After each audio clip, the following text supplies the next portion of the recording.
Il est 7h à Kinshasa, une heure de plus dans la partie est du pays. Nous sommes les vendredis 13 juin en direct depuis Kinshasa. Bonjour à tous et à tous et bienvenue à vous. Si vous nous rejoignez dans cette première édition du journal sur notre antenne, édition qui partira plus précisément des Kolwezi, dans les lois là-bas, où des nouvelles infrastructures majeures viennent d'être inaugurées par le président de la République, Félix-Antoine Tshisekedi Tshilombo, qui poursuit sa visite de travail dans cette partie du territoire national. D'autres détails dans ce reportage.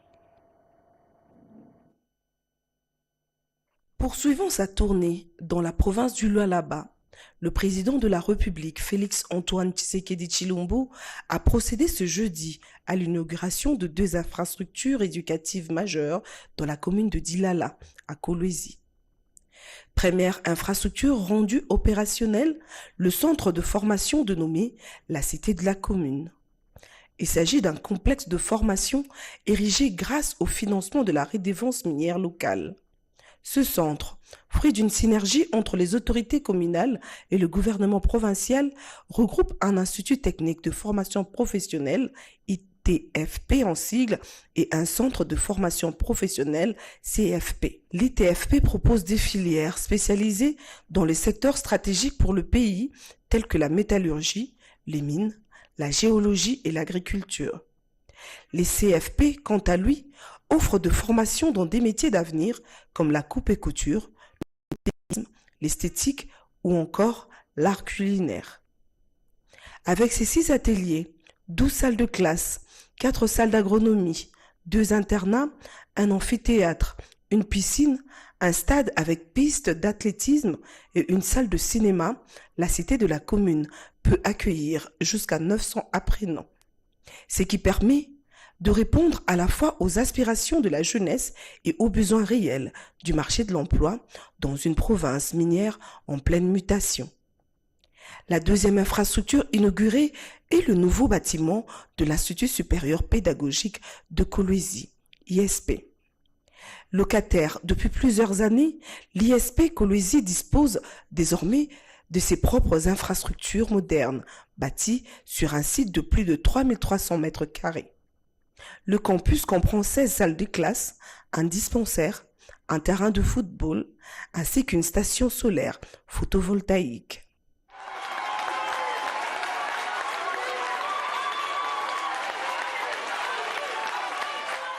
Vous voyez ce que Maman Fifi, la gouverneure de province, est en train de faire, est vraiment l'illustration et la matérialisation de mon programme, mon vœu le plus ardent. C'est votre pays. Vous avez un beau pays, un magnifique pays. Vous voyez d'ailleurs que nos ennemis nous l'envient. Ils font tout pour nous diviser, ils font tout pour nous déstabiliser, nous interrompre dans notre développement, mais ils n'y arriveront pas. Nous avons le devoir de vous encadrer, de vous apporter les moyens nécessaires de l'État pour vous permettre d'évoluer. Parce que le Congo de demain, c'est vous qui allez le diriger. Et vous avez besoin d'être dans de très bonnes conditions et d'être formé dans de bonnes conditions. Toutes ces réalisations sont saluées par la population. Elles s'inscrivent dans la vision du chef de l'État qui a consacré la gratuité de l'enseignement et le développement de compétences techniques.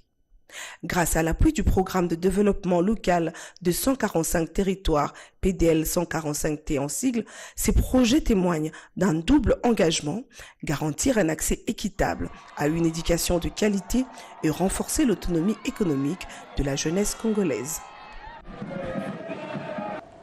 Restons encore dans le Lualaba où, en sa 3e journée de visite de travail, le président de la République, Félix-Antoine Tshisekedi Tshilombo, a procédé également à l'inauguration de la nouvelle aérogare de l'aéroport de Kolwezi et de la caserne anti-incendie ainsi que de l'échangeur routier de la capitale du Cobalt. D'autres détails dans ce reportage est signé Pierre Kibombe-Soumé. Capitale mondiale du cobalt et chef-lieu de la province minière du Lualaba, Kolwezi doit être doté d'infrastructures aéroportuaires modernes, dignes de sa hauteur, des infrastructures répondant aux normes de l'Organisation de l'aviation civile internationale. C'est désormais une réalité avec l'inauguration ce mercredi 11 juin 2025 de l'aérogare de l'aéroport international de Kolwezi par le président de la République Félix-Antoine Tshisekedi Tshilombo en visite au travail et d'itinérance au Lualaba. Le chef de l'État est arrivé en compagnie de la distinguée première dame Denise Nyakeru Tshisekedi sur le site de la cérémonie où l'on a noté la présence à la tribune d'honneur de la première ministre Judith Suminwa, des vice-premiers ministres, ministres d'État, ministres et autres invités à la cérémonie inaugurale. Dans son mot de circonstance, Madame la gouverneure du Lualaba, Fifi Masuka Saini, a circonscrit la cérémonie de séjour consistant en l'inauguration de l'aérogare de l'aéroport de Kolwezi, de la caserne anti-incendie et de l'échangeur de Kolwezi. Des ouvrages réalisés sous fonds propres du gouvernement provincial du Lualaba et s'inscrivant dans la vision du développement du pays impulsée par le président de la République. À cette occasion de l'inauguration de l'échangeur routier, le nouveau bâtiment de l'aérogare et la caserne anti-incendie de l'aéroport, ces infrastructures construites dans un contexte d'agression de notre territoire national, je voudrais en saluer les héros pour sa bravoure.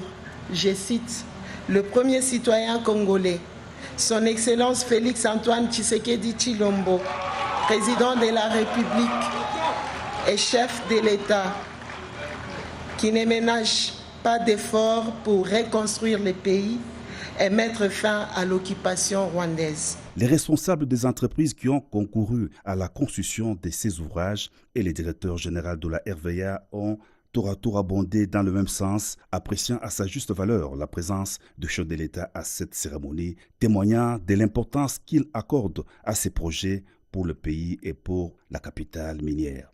Le vice-premier ministre des Transports, Jean-Pierre Bemba, a relevé toute l'importance de l'aérogare de Kolwezi visant à soutenir le développement en facilitant les transports des passagers et des marchandises liées à l'industrie minière. Les allocutions des circonstances terminées, le président de la République a inauguré l'aérogare de Kolwezi, une imposante infrastructure d'une capacité de 1000 mètres carrés.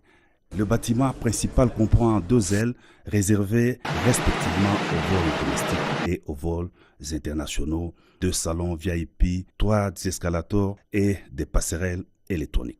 Au prolongement de la route principale de l'aérogare de Kolwezi se trouve l'échangeur routier moderne au croisement avec la route nationale. L'ouvrage comprend une chaussée asphaltée de plus de 2 km avec des séparateurs routiers en béton, 2 ponts de 58 mètres de portée et une capacité portante de 40 tonnes. L'échangeur de Kolwezi a été aussi inauguré par le président de la République.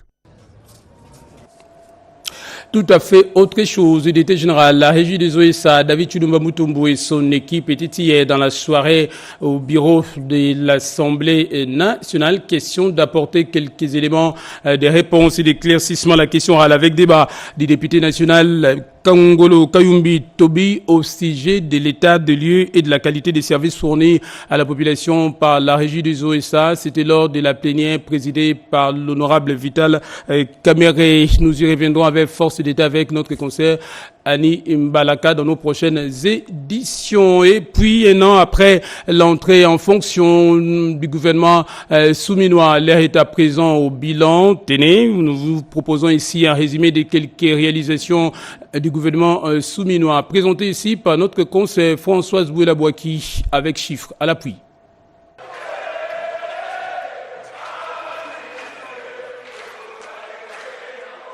Le 12 juin 2024, après la longue nuit de débat à l'Assemblée nationale autour du PAG, les élus légitimes du peuple votent à une majorité écrasante le programme d'action du gouvernement, accordant ainsi la confiance à l'équipe souminois investie.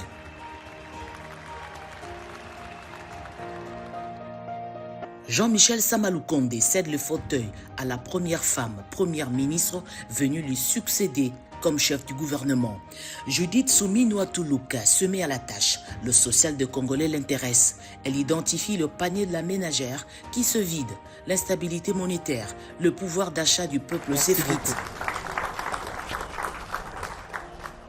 La nouvelle équipe cible les dépenses urgentes comme faiblesse et les réduit sensiblement pour se donner plus de manœuvres grâce à la rationalisation des dépenses. Le premier indicateur encourageant est la stabilité du taux de change, maintenu autour de 2856 francs congolais depuis août 2024. Ce niveau constant a permis de contenir les fluctuations du marché et de préserver le pouvoir d'achat des Congolais.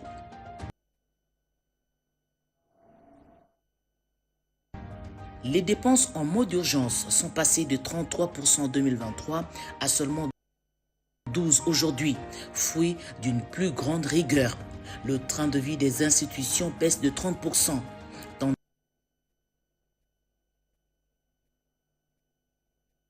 tandis que les crédits à l'investissement sont passés de 32,6% à 44%. Une orientation claire vers des dépenses utiles, notamment les secteurs sociaux stratégiques comme la santé, l'éducation et les infrastructures. À la pompe, chute significative des prix du carburant avec une baisse de 13% entre 2023 et 2025 selon les zones, contribuant à la stabilisation plus large des produits à la consommation. L'action gouvernementale a également ciblé les produits des premières nécessités comme le maïs. Le prix de 100 kg de cet aliment de base passe de 255 000 francs congolais à 150 000 francs, une baisse de 41% en quelques mois seulement. La mesurette locale passe de 5 000 francs à 1 800 et 3 000 francs selon les marchés. D'autres produits importés comme le riz, la viande, le lait, le sucre ou le chinchard ont aussi vu leur prix diminuer. Autre point marquant, les réserves internationales sont passées de 4,82 milliards de dollars américains à 6,15 milliards, assurant plus de 3 mois de couverture des importations, un gage de sécurité financière et de crédibilité pour les partenaires internationaux.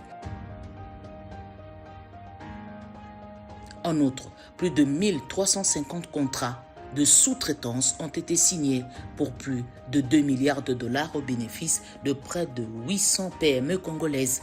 Cela a généré des milliers d'emplois directs et indirects dans les secteurs productifs. Voilà quelques signaux positifs envoyés par le pilier 1 du PAG par ce gouvernement volontariste en 12 mois aux commandes dans un contexte économique et sécuritaire difficile.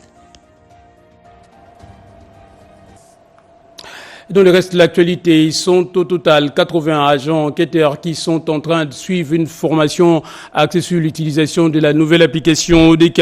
Collecte d'autres détails dans ce reportage signé Rodé Ponda.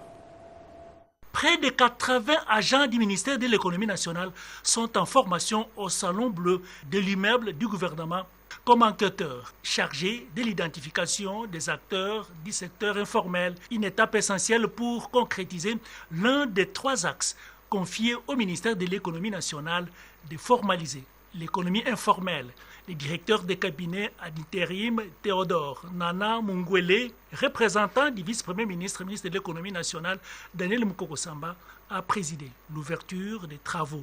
Il a insisté sur l'importance de cette mission en encourageant les participants à s'engager pleinement pour servir l'État congolais suivant les orientations du numéro 1 de l'économie nationale qui attend beaucoup de ses enquêteurs sur le terrain à l'issue de cette formation. Vous devez garder un contact permanent avec les responsables de cette activité de notre ministère qui vont devoir vous accompagner au quotidien face aux méthodes que vous devriez peut-être utiliser pour approcher ces partenaires du secteur informel. Donc, tout dépend de l'approche, des techniques qui seront utilisées de manière à ce que ces partenaires-là qui ont un rôle important et qui soutiennent l'économie nationale ne se sentent pas frustrés. De son côté, le formateur principal, Jerry Mwanda, a présenté les grandes lignes de la formation essentiellement basée sur l'utilisation de l'application ODK Collect. C'est un outil facilitant la collecte des données. Kinshasa, la capitale de la RDC, a été choisie comme ville pilote dans le cadre de la mise en pratique de la formalisation de l'économie. Rendons-nous cette fois-ci à New York, aux États-Unis d'Amérique, où la ministre déléguée en charge des personnes vivant avec handicap, Irène Essambo, a représenté valablement la République démocratique du Congo à la 18e session des États partis à la Convention relative aux droits des personnes handicapées aux Nations Unies. Explication Gaïta Magalano. La République démocratique du Congo a réalisé des avancées significatives en matière d'inclusion sociale et de protection de la personne vivant avec handicap. C'est ce qui a rappelé la ministre en charge de personnes vivant avec handicap à New York aux USA. Pour Mme Irène Essambo, le conflit récurrent dans la partie orientale de la RDC depuis 3 décennies ont accru le nombre de personnes vivant avec handicap. Ce n'est pas une catégorie qui a des besoins uniformes et qui ont des solutions tenant compte de leurs spécificités. Et là, nous avons mis l'accent sur l'entrepreneuriat des personnes avec handicap. En République démocratique du Congo, dans le cadre de financement innovant, nous avons créé un établissement public qui s'appelle Fonds national d'appui à l'autonomisation et à l'inclusion sociale des personnes avec handicap. C'est un fonds qui accompagne les œuvres d'art que vous avez vues aujourd'hui exposées ici. Et c'est un fonds qui est aussi là pour travailler dans le cadre de l'accessibilité des personnes avec handicap dans les services sociaux de base.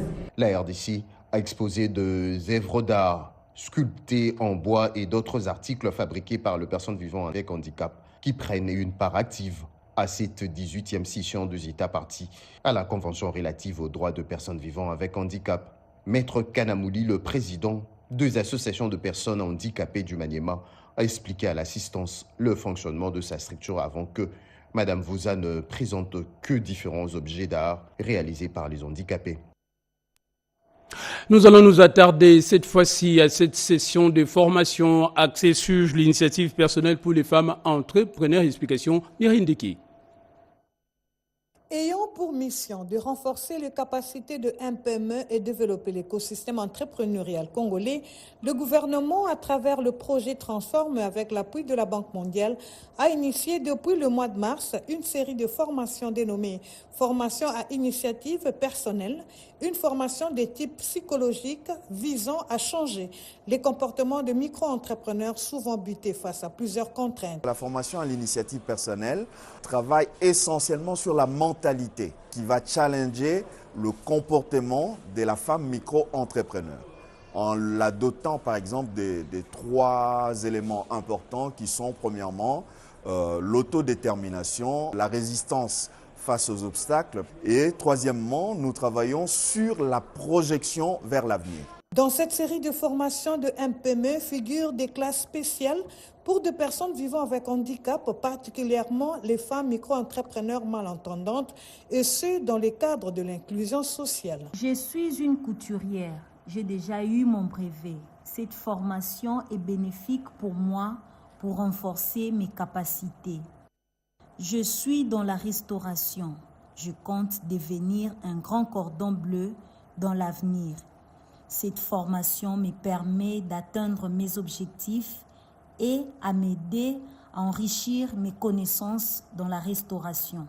Il s'est de noter que la FIP tient à sa fin. La prochaine étape va consister à l'élaboration d'un plan d'affaires simplifié.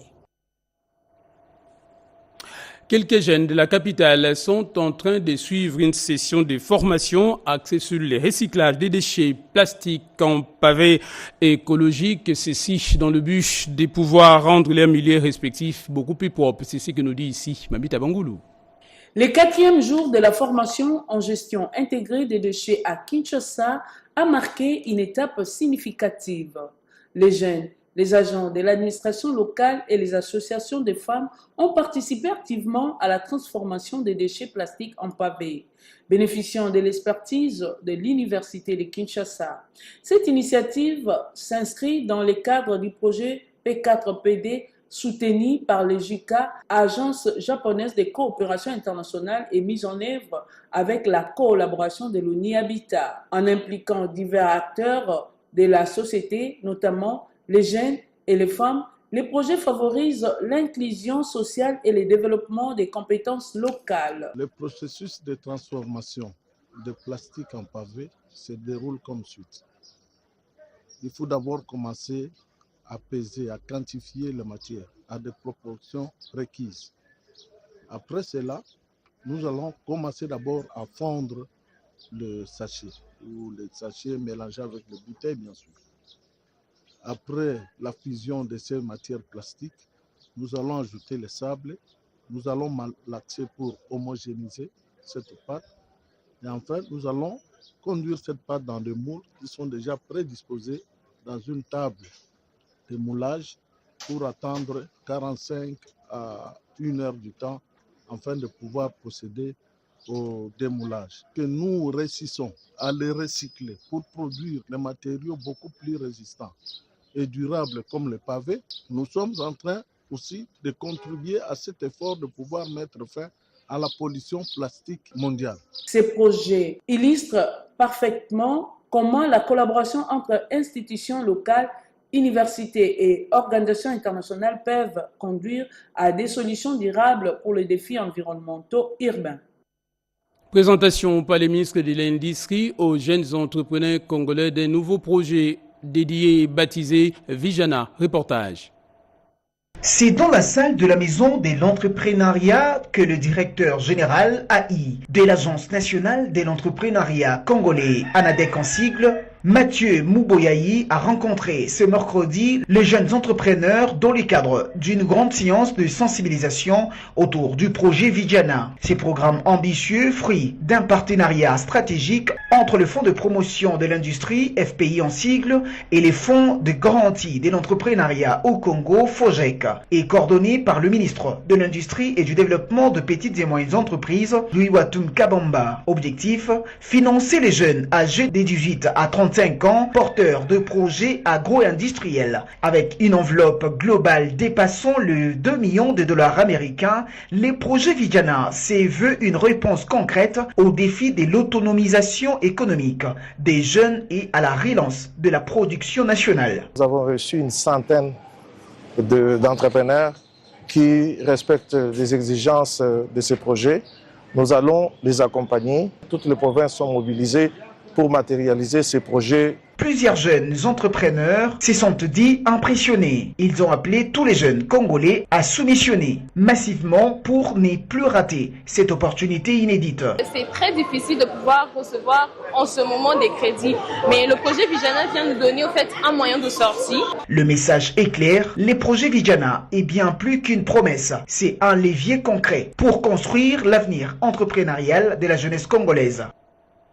À Kolwezi, le ministre national de la Santé a déployé de nombreuses activités, notamment en prélude de la 12e conférence des gouverneurs des provinces axée sur la santé. Explication Robin Daï.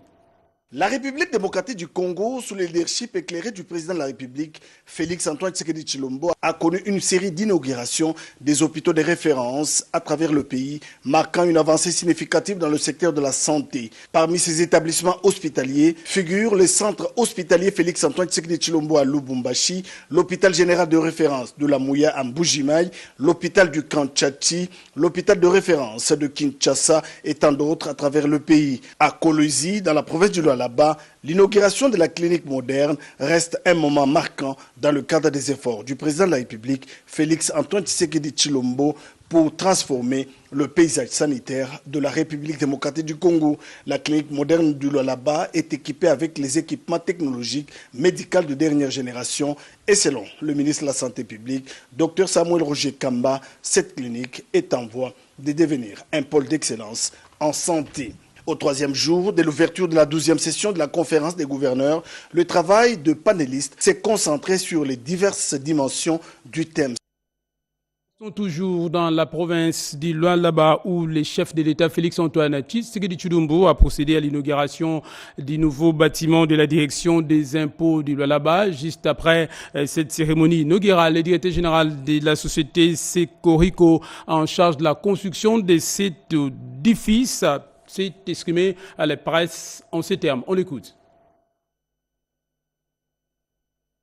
Cet ouvrage moderne construit par la société Sokerico, inauguré par le président de la République Félix-Antoine Tshisekedi Tshilombo en séjour dans les Lualaba, est un engagement consenti du gouvernement provincial avec une main-d'œuvre qualifiée qui témoigne un savoir-faire congolais. Le directeur général de Sokerico, Fabien Kalala, s'est exprimé à l'issue de la cérémonie inaugurale. Lorsqu'on réalise une œuvre comme celle-ci, il y a plusieurs frais qui entrent en ligne de compte et qui sont comptabilisés à l'issue de tout ce processus. Mais sinon, sur le plan de la configuration, vous voyez bien que c'est un bâtiment d'environ 3480 mètres carrés avec 5 niveaux, des bureaux collectifs, et des bureaux de direction, des salles de réunion et des salles de conférence. Donc en ce qui concerne le coût, ça c'est une donnée qui va être évaluée en définitive lorsque en interne nous pourrons à ce moment-là vous fournir ces éléments. Ce bâtiment est destiné à la direction des recettes du Lualaba et autres services du ministère des Finances, va améliorer la qualité des services de cette direction, a-t-il souligné. Et le gouvernement provincial du Lualaba confirme son engagement pour un développement réel, visible et maîtrisé. Il se tient depuis quelques jours dans la province du Haut-Okatonga, plus précisément à Lubumbashi, la 20e édition de la DXC Mining Week, sous les thèmes 20 ans à façonner les secteurs miniers de la République démocratique du Congo. C'est le ministre des Mines, Kizito Pakabomba, qui a donné les coups d'envoi de ces rendez-vous stratégiques. D'autres détails dans ce reportage.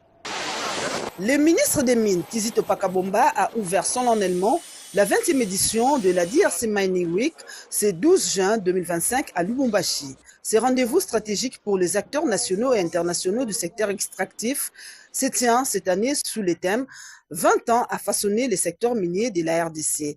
Dans son discours inaugural prononcé devant une audience prestigieuse composée des représentants gouvernementaux, diplomates, opérateurs miniers, partenaires et investisseurs, le ministre a salué 2 décennies de progrès marquée par la structuration du secteur, la croissance économique et l'essor des infrastructures énergétiques et industrielles. La RDC est aujourd'hui le premier producteur mondial de cobalt et le deuxième du cuivre, mais ses ressources sont épuisables.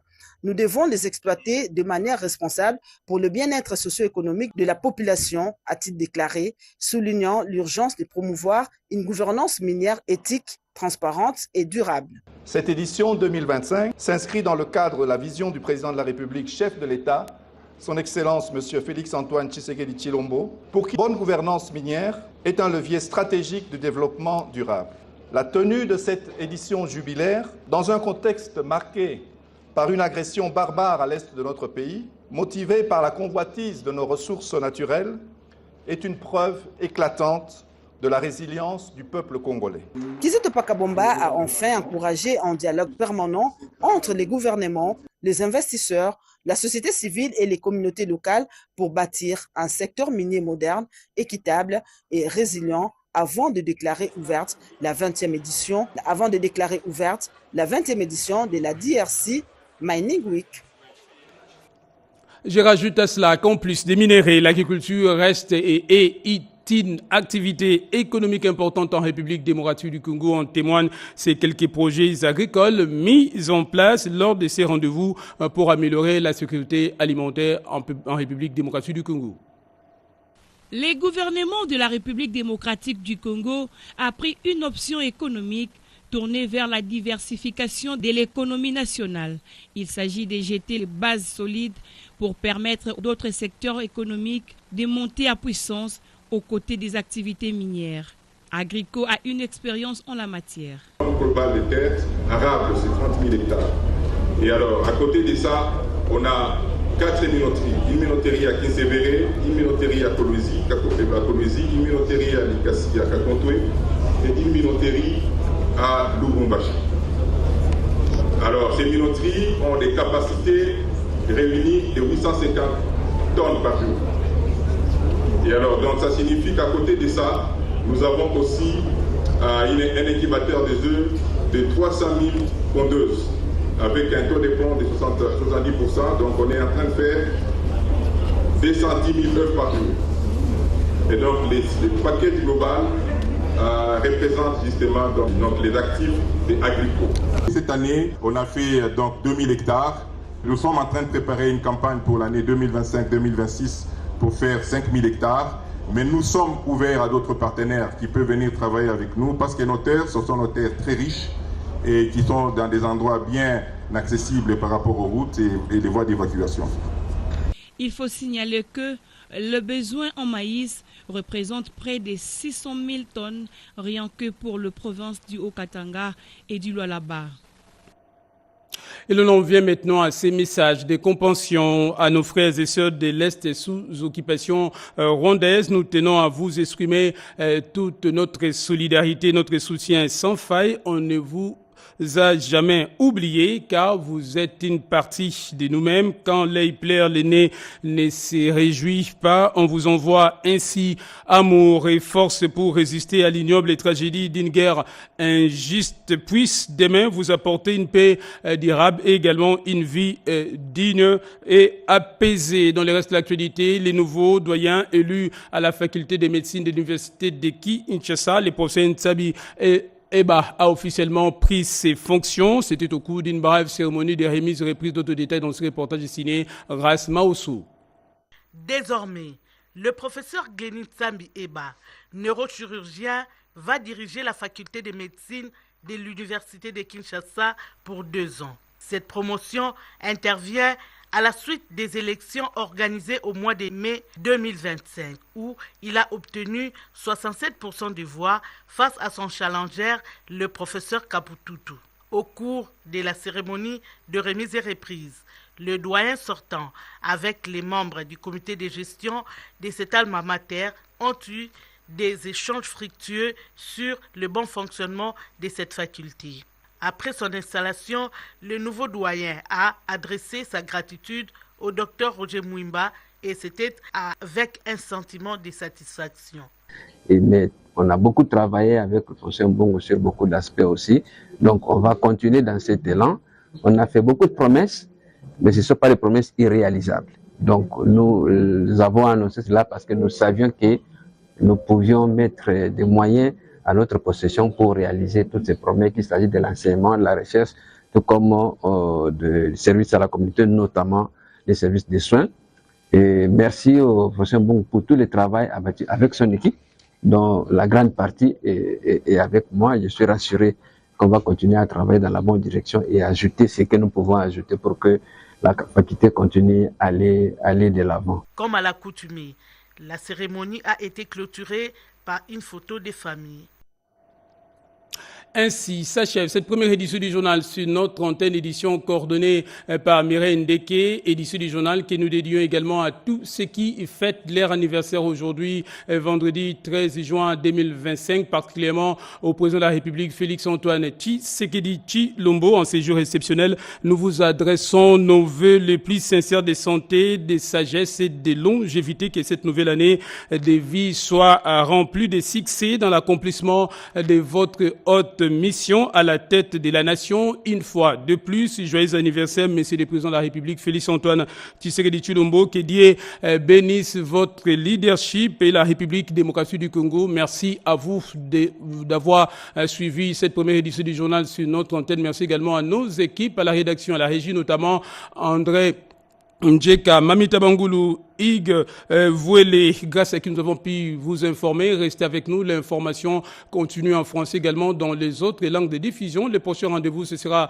tout à l'heure à 13h30 avec Marie Kalong, 19h Paulette Lomba, 20h Sandra Nyangui Tabou. Il ne me reste plus qu'à vous dire merci et à demain.